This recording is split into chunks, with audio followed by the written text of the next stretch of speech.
Hello नमस्कार भाई, सभी साथियों को नमस्कार, जय हिंद, राधे राधे। बिल्कुल सभी साथी जुड़ जाए अपने साथ में। साथियों, यह सेशन विशेषकर उन लोगों के लिए जो कि आर्मी की तैयारी कर रहे हैं, जो अग्निवीर भर्ती परीक्षा का 17 तारीख को पेपर देने जा रहे हैं, उन लोगों के लिए विशेषकर क्लास रहने वाली है। बाकी साथियों, जो भी भारतीय इतिहास का अध्ययन करना चाहता है शॉर्टकट में, सीधा सीधा ऊपर ऊपर से जो अध्ययन करना चाहता है, वह सभी साथी इस सेशन को देख सकते हैं। साथियों, चैनल को अभी तक सब्सक्राइब नहीं किया है तो आप चैनल को सब्सक्राइब कर लेवे, बेल आइकन के घंटे को प्रेस कर लेवे। साथ ही साथ साथियों, GK with Moolchand sir Telegram channel पर भी आप कनेक्ट हो सकते हैं। ये क्लास, ये सेशन आप जीके विद मूलचंद सर के साथ देख रहे हैं तो साथियों लाइक वाला बटन जरूर दबा देवें। आ जाओ साथियों, अपन सीधे सीधे वार करते हैं टॉपिक पर। जैसा कि आपको पता है, पहले अपन प्राचीन हिस्ट्री में थोड़ा सामान्य परिचय वाला पहला टॉपिक पढ़ा, फिर अपन सिंधु घाटी सभ्यता पढ़ा, और आज अपन बात कर रहे हैं वैदिक काल की, यानी वैदिक सभ्यता की बात कर रहे हैं। साथियों वैदिक काल की मैं चर्चा करूं तो वैदिक काल या वैदिक युग उस काल को निर्देशित करता है जब भारत में वैदिक संस्कृत के ग्रंथों की रचना हुई। अर्थात मैं यूं कहूं साथियों, जिस काल में वेदों की रचना हुई उस काल को अपन ने कौन सा काल कहा? उसको अपन ने वैदिक काल कहा। साथियों देखो, बात करें ये वैदिक सभ्यता कब से कब की है तो ये 1500 से लेके 600 ईसा पूर्व के मध्य की सभ्यता। साथियों वैदिक सभ्यता भारत में सिंधु घाटी सभ्यता के पतन के साथ ही एक नई सभ्यता का विकास हुआ, एक नई सभ्यता का उत्थान हुआ। वह सभ्यता कौन सी सभ्यता है साथियों? वह वैदिक काल है, वह वैदिक सभ्यता है। साथियों आ जाओ एक एक बिंदु पर चर्चा करते हैं। साथियों ऋग्वेद की बात करें 1500 से 2000 ईसा पूर्व में, हाँ 10 मंडल 1028 सूक्त, 10,462 या 10,562 या 10,600 या 10,000 कई जगह जो लगभग 600 दे रखा है। तो ये आपको ध्यान में रखना, इतनी ऋचाएं या श्लोक है इसमें, और ये मंत्र विभिन्न देवताओं के सम्मान में गाए जाते थे और होतु के द्वारा उच्चारित किए जाते थे। होतु या होत्र, साथियों कई जगह होत्र लिखा हुआ है तो होत्र के द्वारा ये मंत्र उच्चारित किए जाते थे। और इसी ऋग्वेद की बात करें तो ऋग्वेद, साथियों देखो वैदिक सभ्यता की समय सीमा का विभाजन इस प्रकार किया गया है कि ऋग्वेद के आधार पर ऋग्वैदिक काल, और ऋग्वैदिक काल का समय रहा साथियों 1500 से 1000 ईसा पूर्व के मध्य, और ऋग्वैदिक काल के बाद जो काल रहा उत्तर वैदिक काल, यानी वैदिक सभ्यता का अंतिम समय जो 1000 से लेकर 600 ईसा पूर्व के मध्य इस समय संचालित होता रहा। साथियों पंजाब और अफगानिस्तान दो ऐसे क्षेत्र हैं जहां आर्य सर्वप्रथम बसे। यानी आपसे पूछा जाए कि आर्य सर्वप्रथम कहां पर निवास करने आए तो आर्य भारत में सबसे पहले पंजाब और अफगानिस्तान वाले क्षेत्रों में निवास कर रहे थे, जबकि मैक्स मुलर ने यह माना कि आर्यों का मूल निवास स्थान मध्य एशिया है। हालांकि साथियों अलग अलग इतिहासकार अलग अलग इनका निवास स्थान बताते हैं। जैसे अपन बात करें बाल गंगाधर तिलक की तो वह कहते हैं कि आर्यों का मूल निवास स्थल तो उत्तरी ध्रुव था। वहीं दयानंद सरस्वती की जब अपन चर्चा करते हैं तो वो कहते हैं कि आर्यों का मूल स्थान तिब्बत था। वहीं गंगानाथ जहाँ की बात करते हैं तो साथियों कहते हैं ब्रह्म ऋषि प्रदेश था। वहीं साथियों अपन बात करें राजमल्ली पांडे की तो वह मध्य प्रदेश वाला क्षेत्र आर्यों का मूल स्थान बताते हैं। तो साथियों ऐसे ही साथियों जैसे पेंका व हर्ट की मैं चर्चा कर लूँ तो वह जर्मनी आर्यों का मूल क्षेत्र जो है बताते हैं। तो साथियों ऐसे कई सारे नाम हैं जो आपको याद रखने पड़ते हैं। तो अलग अलग स्थानों को ना मानकर आप सीधा याद रखें कि सर्वमान्य जो मत है मैक्स मुलर का, कि मैक्स मुलर कहता है कि आर्यों का मूल स्थान कौन सा है? मध्य एशिया है। आर्यों के समाज को पितृ प्रधान माना जाता है। जहाँ कल अपन बात कर रहे थे साथियों सिंधु घाटी सभ्यता की, वहाँ पर स्त्रियों को प्रधान बताया गया, अर्थात मात्र सत्तात्मक समाज बताया। वहीं आज अपन बात कर रहे हैं ऋग्वैदिक सभ्यता में कि ये पितृ सत्तात्मक समाज था, यानी कि वर्तमान की तरह पुरुष प्रधान समाज था। साथियों स्त्रियां भी शिक्षा ग्रहण करती थी। ऋग्वेद की बात करें तो ऋग्वेद में साथियों कौन से मंडल की मैं चर्चा करूं तो आपको पता होगा ऋग्वेद का 8वां मंडल। साथियों 8वां मंडल जो है उसमें कुछ विदुषी महिलाओं के, कुछ शिक्षित महिलाओं के, कुछ ऋषि महिलाओं के नाम मिलते हैं, जिसमें लोपामुद्रा, घोषा, सिक्ता, अपाला, विश्वरा जैसी कई सारी है। इसके अलावा कक्षावर्ती हुई है। तो ये कई सारी विदुषी महिलाओं के जो नाम है वो ऋग्वेद के 8वें मंडल में इनके नाम मिलते हैं। अर्थात महिलाएं भी शिक्षा ग्रहण किया करती थी उस दौर में। तो ये बात भी आपको मुख्य रूप से ध्यान में रख लेनी है। साथियों अगली बात करें साथियों देखो आर्य मुख्यतः 3 प्रकार के वस्त्र पहनते थे। आर्य कितने प्रकार के वस्त्र पहनते हैं? जैसे साथियों वर्तमान के समय में अपन सूती, ऊनी, कई प्रकार के मखमली, वेलवेटी, कई प्रकार के कपड़े जो अपन पहनते हैं, वैसे ही आर्यों के भी 3 प्रमुख वस्त्र हुआ करते थे साथियों। उनमें जो है कौन कौन से हैं? तो नंबर 1 वास, नंबर 2 अधिवास और नंबर 3 उष्णीय। ये 3 प्रकार के वस्त्र जो है आर्य पहना करते थे और अंदर पहने जाने वाले कपड़े को नीवी कहा जाता था। यानी जैसे अपने कुल मिला के कहें कि शर्ट के अंदर जो बनियान पहनते हैं और पैंट के नीचे जो अपन अंडर गारमेंट्स जो पहनते हैं, वैसे ही साथियों यहाँ पर अंदर का जो वस्त्र है, या जैसे सर्दियों में अपन इनर पहनते हैं, तो वैसे वस्त्रों को यहाँ पर नीवी कहा जाता था। क्या कहा जाता है साथियों?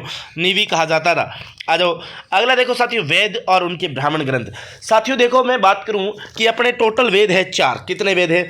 4 वेद है साथियों, 4 वेद है। प्रत्येक वेद को समझने के लिए एक एक ब्राह्मण ग्रंथ लिखा गया, एक एक कई जगह 2-2, कई जगह 3-3। तो ये जो ब्राह्मण ग्रंथ लिखे गए, या फिर मैं यूँ बात करूँ, ये वेदों को समझने के लिए जो उपग्रंथ लिखे गए उनकी अपन बात कर रहे हैं। तो साथियों देखो यहाँ पर अपन मैं चर्चा करूँ, वेद है और एक तरफ ब्राह्मण ग्रंथ है। वेद ऋग्वेद है और ऋग्वेद का ब्राह्मण ग्रंथ ऐतरेयी और कौशिकी या संख्या, तो ये आपके कौन से हो जाएंगे? इसके ब्राह्मण ग्रंथ। सामवेद की साथियों पंचविषय जो है इसका आपका क्या हो जाएगा?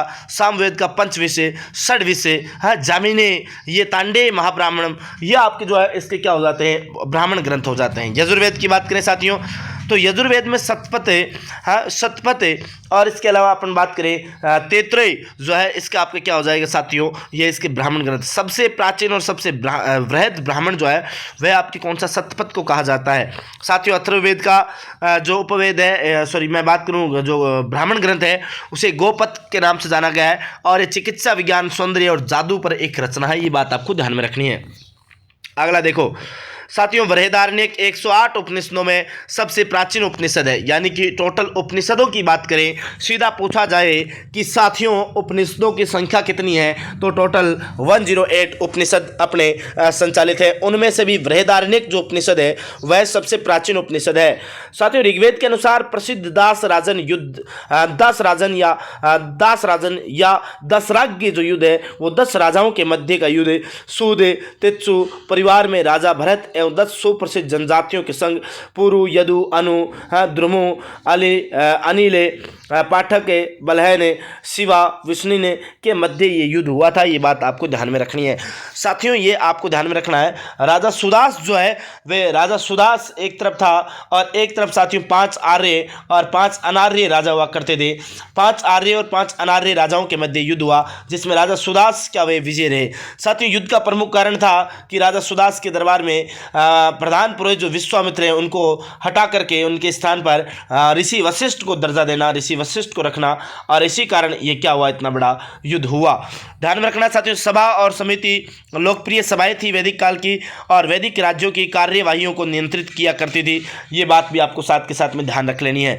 और साथियों इन 2 सभाओं को प्रजापति की 2 पुत्रियां भी कहा गया है, ये भी आपको ध्यान में रखना है साथियों। आर्यों की प्रशासनिक इकाई क्रम से 5 भागों में बंटी थी। प्रशासनिक इकाई साथियों जैसे अपने वर्तमान में होता है राष्ट्र, राष्ट्र के बाद राज्य, राज्य के अंदर जिले, केंद्र शासित प्रदेश, राज्यों के अंदर अपने संभाग हो गया, संभाग के बाद जिले, जिलों के बाद तहसील, तहसील के बाद ग्राम पंचायत, ये जो चीज़ें हैं साथियों फिर पंचायत। तो ये सारी चीज़ें जो है अपनी इकाइयाँ हैं वर्तमान में। उसी प्रकार आर्यों की प्रशासनिक इकाई या वैदिक काल की प्रशासनिक इकाई के कितने भाग हुआ करते थे उनकी अपन चर्चा कर रहे हैं साथियों। उससे पहले अपन चर्चा करें उससे पहले आपको एक विशेष कार्य करना है कि अभी तक भी आपने हमारे इस digital platform GK with Moolchand sir को सब्सक्राइब ना किया है तो चैनल को सब्सक्राइब करते हुए साथ ही में बेल आइकन के घंटे को प्रेस कर लेवे और साथ ही साथ वीडियो को जरूर लाइक कर देवें। सेशन आपको अच्छा लग रहा होगा, आशा उम्मीद कर रहा हूं। अगर अच्छा लगा तो कमेंट बॉक्स में कमेंट करके जरूर बताइए सर, है ना। तो बिल्कुल साथियों आर्यों की प्रशासनिक इकाई के क्रम से 5 भागों में बंटी थी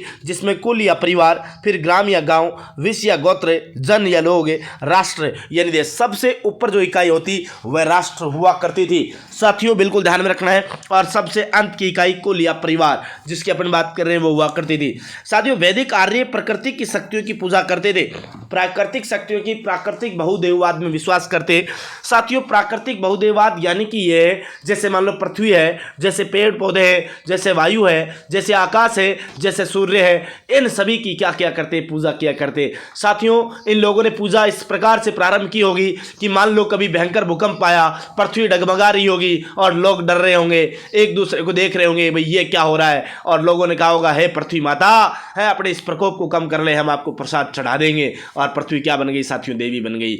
ऐसे ही साथियों कभी जंगल में, कभी शहरों में, कभी गाँव में भयंकर आग लगी होगी, और इस आग को जब काबू नहीं पा रहे तो लोगों ने कहा होगा हे अग्नि देवी अपने इस प्रकोप को कम कर ले, है हम आपको प्रसाद चढ़ा देंगे, हम आपको बलि चढ़ा देंगे, और इसी प्रकार अग्नि भी देवी बन गई। ऐसे ही कभी भयंकर आंधी तूफान आया होगा और साथियों इसी प्रकार वायु के, पवन के देवता बन गए होंगे, और साथियों इसी प्रकार कभी भयंकर बारिश हुई तो बरसात के देवता बन गए। अर्थात मैं कह सकता हूं वैदिक आर्य जो लोग हैं वे प्राकृतिक बहुदेववाद में विश्वास करते, जैसे पृथ्वी, अग्नि, हवा, वर्षा, बिजली, हाँ उनका मुख्य पैसा पशुपालन था। साथियों ध्यान में रखना वैदिक कार्यों का प्रमुख जो पैसा है, अर्थव्यवस्था की प्रमुख जो धुरी थी वह पशुपालन था। यानी ये लोग पशुपालन किया करते, उससे दूध, दही, खीर आदि जो चीज़ें हैं वह आपके काम में लेते, उन्हीं के आधार पर अपने जो है संचालन किया करते थे, अर्थव्यवस्था का संचालन करते। साथियों देखो शिक्षा, स्वर विज्ञान, वेदांग, वेदांग की बात करें, वेदांग टोटल 6 है साथियों। कितने हैं? वेदों के अंग। साथियों जो वेदों के भी अंग है, यानी कि आंख, नाक, हाथ, पैर जैसे अंग होते हैं ना शरीर के, वैसे जो वेदों के भी अंग है वो वेदांग। और जिसमें देखो साथियों 6 वेदांग है, शिक्षा, कल्प, व्याकरण, निरुक्त, छंद, ज्योतिष, ये कुल 6 वेदांग। और इनमें साथियों देखो शिक्षा को स्वर विज्ञान, स्वर यानी मुख्य, यानी कि शिक्षा को वेदों का मुख्य कहा गया है। कल्प, कल्प अनुष्ठान, व्याकरण, व्याकरण, निरुक्त शब्द शास्त्र, छंद, छनद, ज्योतिष, ज्योतिष। समझ गए क्या साथियों? ये टोटल 6 वेदांग है। समझ गए? आ जाओ अगले की बात करते हैं साथियों। 4 उपवेद है। देखो अब चारों वेदों के 4 उपवेद है, यानी प्रत्येक वेद का एक उपवेद है, कि वेद को भी सरल भाषा में समझने के लिए उसका क्या बनाया गया, एक उपवेद बनाया गया, और उस उपवेद की बात करते हैं साथियों। देखो उपवेद है आयुर्वेद, यानी औषधि विज्ञान से संबंधित है। ये साथियों किस वेद का उपवेद है? ऋग्वेद का है। साथियों धनुर्वेद या तीरंदाजी से संबंधित है जो ज्ञान है वो यजुर्वेद का उपवेद है। और साथियों गंधर्व वेद जो संगीत से संबंध रखता है वो सामवेद का है। और शिल्प वेद साथियों अथर्ववेद का है। ध्यान में रखना चारों वेदों का प्रत्येक वेद का एक क्या है, उपवेद है, और उपवेद आपके सामने मैंने रख दिया है। अगला देखो साथियों, अगली स्लाइड क्या कह रही है साथियों। अब बात आती है पुराणों की। साथियों पुराण का अर्थ होता है पुराना। क्या होता है? पुराण, पुराना, पुराना। और इनकी संख्या साथियों टोटल कितनी है? 18 है। कितनी है? 18 है। साथियों अष्टाध्यायी पाणिनि के द्वारा लिखी गई एक पुस्तक है साथियों, अष्टाध्यायी, जो कि पाणिनि के द्वारा लिखा गया, और ये विश्व की पहली व्याकरण पुस्तक है। ध्यान रखना व्याकरण की सबसे पहली पुस्तक अष्टाध्यायी जो पाणिनि के द्वारा रचित है वह। साथियों मत्स्य पुराण जो है ना वह सबसे पुराना जो पुराण है वो बताया गया है। रामायण और महाभारत 2 भारतीय महाकाव्य है। साथियों रामायण और महाभारत क्या है? ये 2 भारतीय महाकाव्य है। ध्यान में रखना रामायण भगवान राम से संबंधित, महाभारत है अर्जुन, युधिष्ठिर, पांडवों और कौरवों के मध्य युद्ध का वर्णन महाभारत में किया गया है। साथियों पता है ना आपको? साथियों दर्शन वेदों के सहायक निबंध है। भारतीय दर्शन की 6 शाखाएं हैं जिन्हें षड दर्शन कहा जाता है। साथियों क्या कहा है कि दर्शन, दर्शन शास्त्र क्या बात हुई? दर्शन भारतीय दर्शन की 6 शाखा है। टोटल कितनी शाखा है? 6। इन्हें क्या कहा गया? इन्हें षड दर्शन कहा गया है। समझ में बात? 6 दर्शन यानी षड दर्शन। इसके अलावा देखो साथियों अब ये षड दर्शन कौन कौन से? देखो न्याय दर्शन, वैशेषिक, सांख्य दर्शन, योग दर्शन, पूर्व मीमांसा, उत्तर मीमांसा, ये टोटल 6 है। इनमें अक्षपाद गौतम है न्याय दर्शन के, वैशेषिक के महर्षि कणाद है, और सांख्य दर्शन के कपिल मुनि है। कपिल मुनि तो सांख्य दर्शन की रचना साथियों अपन राजस्थान में ही कोलायत नामक स्थान पर सांख्य दर्शन की क्या की थी? रचना की थी। पता है ना आपको? बिल्कुल बहुत अच्छे से आपको पता होगा। योग दर्शन पतंजलि, योग दर्शन की बात करें तो ये पतंजलि के द्वारा आपके लिखा गया है, और पूर्व मीमांसा जैमिनी के द्वारा, और बद्रायण ऋषि के द्वारा आपकी ये बात होगी किसके बारे में? तो ये उत्तर मीमांसा बद्रायण ऋषि के द्वारा लिखा गया है। इसके अलावा साथियों आगे बढ़ते हैं। वेद और इनके ब्राह्मण की बात करें, देखो साथियों ये वेद और ब्राह्मण वापस से गलती से टाइप हो गया है, जबकि यहाँ पर बात करें, देखो ये अपन बात करें कुछ महत्वपूर्ण, देखो देवताओं की बात हो रही। देखो पूषण, यहाँ पर ध्यान में रखना साथियों ये देवता है, ठीक है ना? ये वेद नहीं है, गलती से लिखा देवता। और किसके देवता है? यानी किससे संबंधित है? तो देवता और संबंध। साथियों पूषण जानवरों के देवता को कहा गया है, पूषण जानवरों के देवता पूषण। अग्नि साथियों देवताओं और मनुष्य के बीच मध्यस्थ। मध्यस्थ कैसे साथियों, मान लो पृथ्वी के ऊपर कोई यज्ञ आयोजन किया जा रहा है और अग्नि जलाई जाती है और अपन करते हैं ओम नमः स्वाहा, है स्वाहा, है ब्रह्म देवता स्वाहा, है वायु देवता स्वाहा, है हनुमान जी स्वाहा। मतलब क्या हुआ साथियों, इसका मतलब ये हुआ कि आप पृथ्वी पर जब यज्ञ कर रहे हो और अग्नि को जब आहुति दे रहे हो तो अग्नि उसका धुआं बनाकर आकाश यानी आसमान यानी ऊपर देवताओं तक वे धुएं के माध्यम से आपका समाचार जो है, आपका संदेशा जो है वो पहुंचाती है। इसलिए अग्नि को मध्यस्थता की देवी कहा गया है। तो मनुष्य और देवताओं के मध्य की देवी किसे बताया गया है, तो वह साथियों अग्नि को बताया गया है। किसे बताया गया है, अग्नि को। साथियों उषा प्रगति एवं उत्थान के देवता उषा को कहा जाता है, ये बात आपको ध्यान में रखना है। और वरुण साथियों ये विश्व के नियामक एवं शासक कहा गया है, यानी विश्व को संचालित करने वाले देवता वरुण को कहा गया है। और मरुत जो है आंधी तूफान के देवता है साथियों।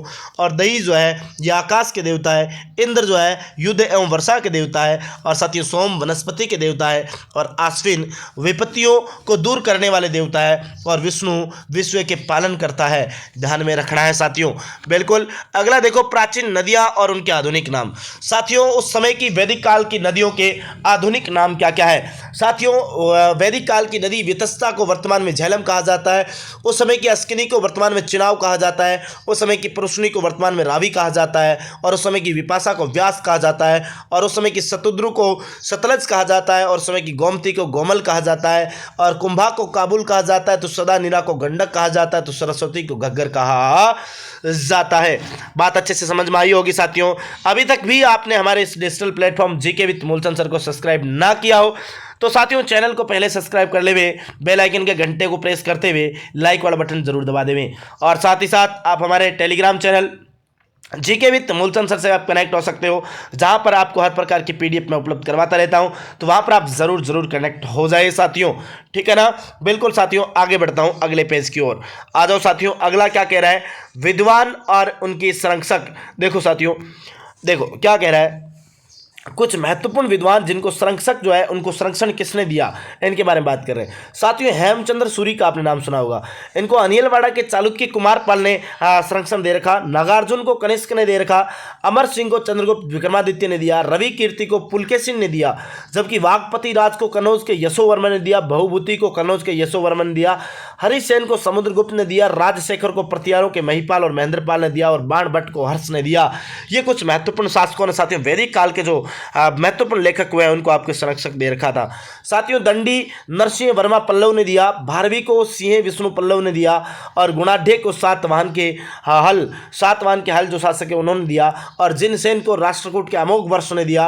और जयदेव को बंगाल के लक्ष्मण सेन ने दिया। और विलैन को कल्याणी के चालुक्य विक्रमादित्य षष्ठ ने दिया। और लक्ष्मीधर को कनौज के गढ़वालों के गोविंद चंद्र ने दिया। और कलहण को कश्मीर के श्री हर्ष ने दिया। ये बात आपको ध्यान में रखनी है साथियों। अगला देखो उत्तर वैदिक काल।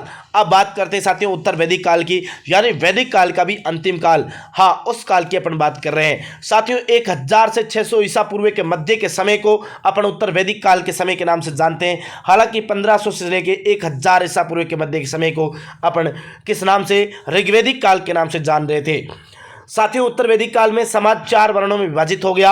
ये वर्ण ब्राह्मण, क्षत्रिय, वैश्य और शूद्र थे साथियों। देखो मैंने कहा था ऋग्वेद के 10वें मंडल में एक विराट पुरुष यानी ब्रह्मा के शरीर से 4 व्यक्तियों का उत्पन्न बताया गया। जिसमें जो मुख से उत्पन्न हुए वो ब्राह्मण यानी सबसे उच्च वर्ण के लोग, और जो भुजा से उत्पन्न हुए वो क्षत्रिय, जो युद्ध कर सके, जो जनता की रक्षा कर सके वो क्षत्रिय कहलाए। और जो साथियों जंघाओं से उत्पन्न हुए वो वैश्य यानी कि वाणिज्य वर्ग के लोग, व्यापारी वर्ग के लोग। और जो पैरों से उत्पन्न हुए वह शूद्र कहलाए, वह निम्न वर्ण के लोग थे। समाज में जिन्हें निम्न दर्जा प्राप्त था वे शूद्र कहलाए साथियों। उत्तर वैदिक काल में आश्रम या जीवन के 4 चरणों की रचना हुई थी, यानी कि व्यक्ति के संपूर्ण जीवन के 4 चरण बनाए गए। 4 आश्रमों में संपूर्ण जीवन को बांटा गया साथियों, यानी ब्रह्मचार्य आश्रम जन्म से लेके लगभग 25 वर्ष तक का समय साथियों ब्रह्मचार्य आश्रम में बताया गया। इसमें व्यक्ति विद्यार्थी जीवन के बारे में अपना जीवन यापन कर सकता है। बचपन जो है वह आपके इसमें, और विद्यार्थी जीवन का जो समय है वह ब्रह्मचार्य आश्रम साथियों। गृहस्थ यानी कि 25 से लेके 50 इस समय व्यक्ति विवाह करेगा, अपना गृहस्थ जीवन यापन करेगा। 50 वर्ष तक वह गृहस्थ जीवन यापन कर सकता है या घर का स्वामी बनकर रह सकता है। लेकिन साथियों जैसे ही 50 से आपके लेकर 75 का समय बताया गया है, उस समय वानप्रस्थ या आंशिक सेवानिवृत्ति, यानी अपने घर परिवार से धीरे धीरे क्या कर लो, मुक्ति प्राप्त कर लो, या फिर वनों की ओर प्रस्थान करना शुरू कर दो। भगवान ने अपना जो ध्यान है वह लगाना शुरू कर दो। और अंत में साथियों 75 से 100 संन्यास या पूर्ण रूप से संसार के कर्मों से निवृत्ति, यानी इस समय जो आपके गृहस्थ कार्यक्रम है उन सभी को त्याग देना चाहिए और भगवान की भक्ति के लिए पूर्ण रूप से संन्यास ले लेना चाहिए गृहस्थ आश्रम से, और सब कुछ छोड़ छाड़ के चले जाएं। और साथियों इसी में आपने क्या होती है, मृत्यु होती है। और साथियों ऋग्वेद की रचना के संदर्भ में विभिन्न मत है। देखो अब ये ऋग्वेद की रचना साथियों कब की गई, इसके बारे में देखो कई सारे मत हैं। मैक्स मुलर कहता है कि मुझे लगता है 1200 से 1800 ईसा पूर्व में हुई, जबकि बाल गंगाधर तिलक कहता है 600 ईसा पूर्व में हुई, जबकि जैकोबी कह रहा है कि 3000 ईसा पूर्व में हुई, और विंटर नित्य कह रहा है कि 2500 ईसा पूर्व में हुई। अलग अलग फैक्ट है, आपको ध्यान में रख लेना है बस। साथियों शतपथ ब्राह्मण में 12 रत्नीज। रत्नीज क्या होते हैं साथियों? रत्नीज का मतलब है रत्नीन या रत्नीज साथियों राजाओं के मंत्री। तो उसमें शतपथ ब्राह्मण में 12 रत्नीजों का नाम है। युवराज है, पालागल राजा का मित्र एवं विदूषक का पूर्वज, सूत, सारथी, छत्र, पतिहारी राजा, और भागदत्त कर संग्रह करने वाला व्यक्ति, यानी कि 12 रत्नीज यानी 12 मंत्रियों के नाम बता रखे साथियों। इसके अलावा साथियों सेनानी, शतपथ ब्राह्मण में सेनानी सेनापति महिषी पटरानी को कहा गया है, और ग्रामणी लड़ने वाले दल का नेता, और पुरोहित मंत्री, और संग्रहिता कोषाध्यक्ष है, और आक्सावाप पासे के खेल में राजा का सहयोग करने वाला आक्सावाप कहलाता था। साथियों अगला देखो क्या कह रहा है,